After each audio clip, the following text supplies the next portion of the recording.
السلام علیکم ورحمۃ اللہ وبرکاتہ۔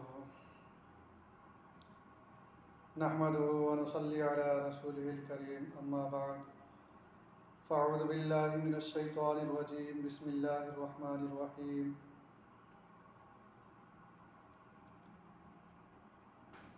میرے محترم بزرگوں اور دوستو،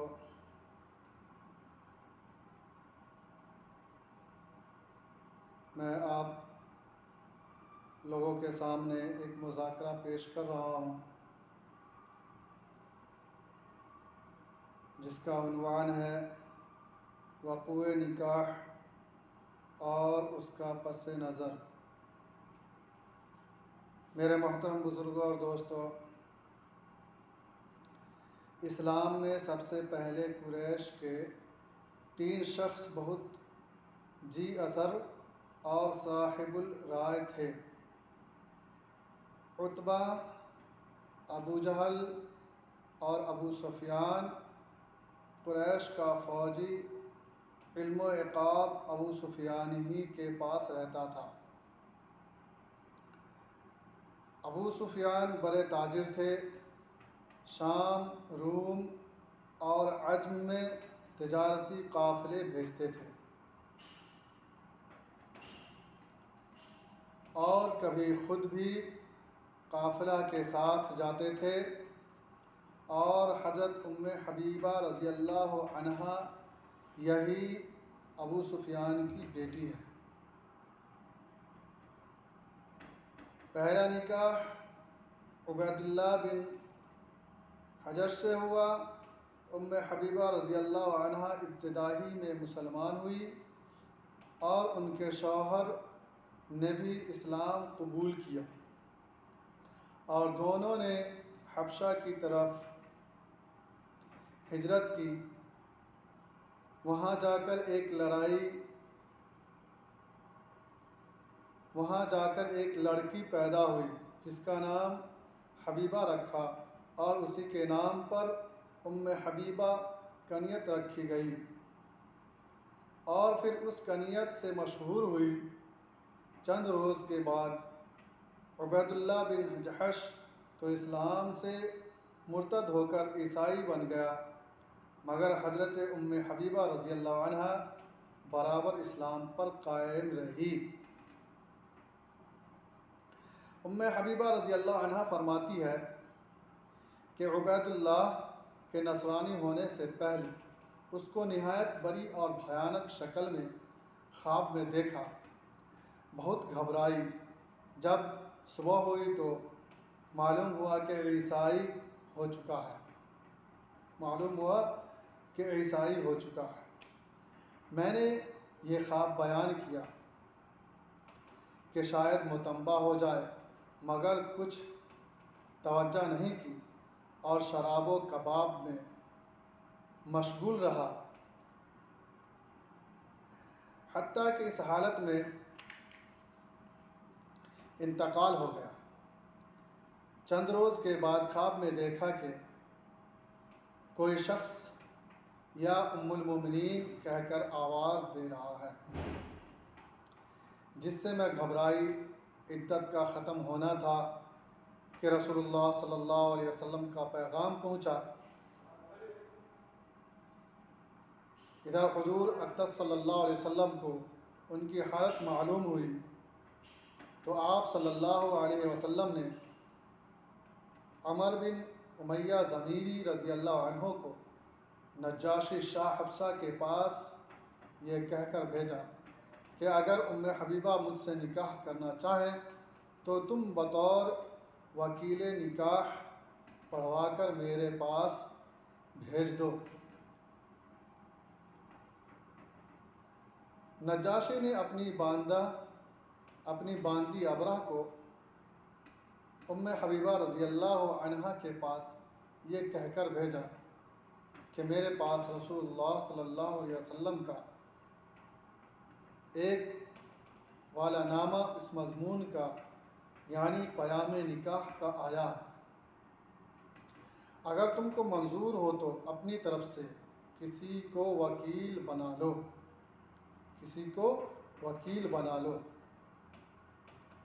حبیبہ رضی اللہ عنہ یہ سن کر بہت خوش ہوئی اور اس پیام کو منظور کیا اور اپنا زیور اس خوشخبری کے انعام میں ابرہ کو دیا، اور خالد بن سعید بن العاص اموی کو، جو ان کے ماموں کے لڑکے تھے، ان کو وکیل بنا کر بھیجا۔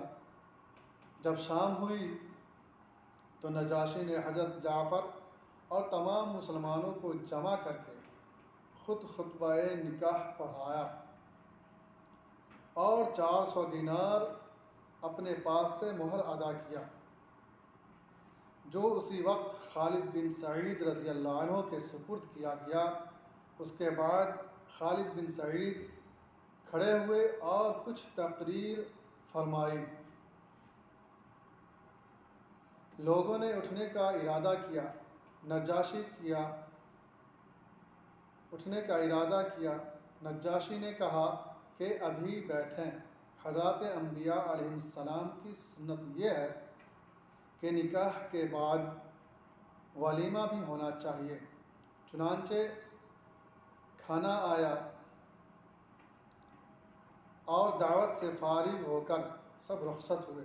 مہر کی رقم جب ام حبیبہ رضی اللہ عنہ کے پاس پہنچی تو ابرہ کو ملا، تو ابرہ کو بلا کر 50 دینار اور دیے۔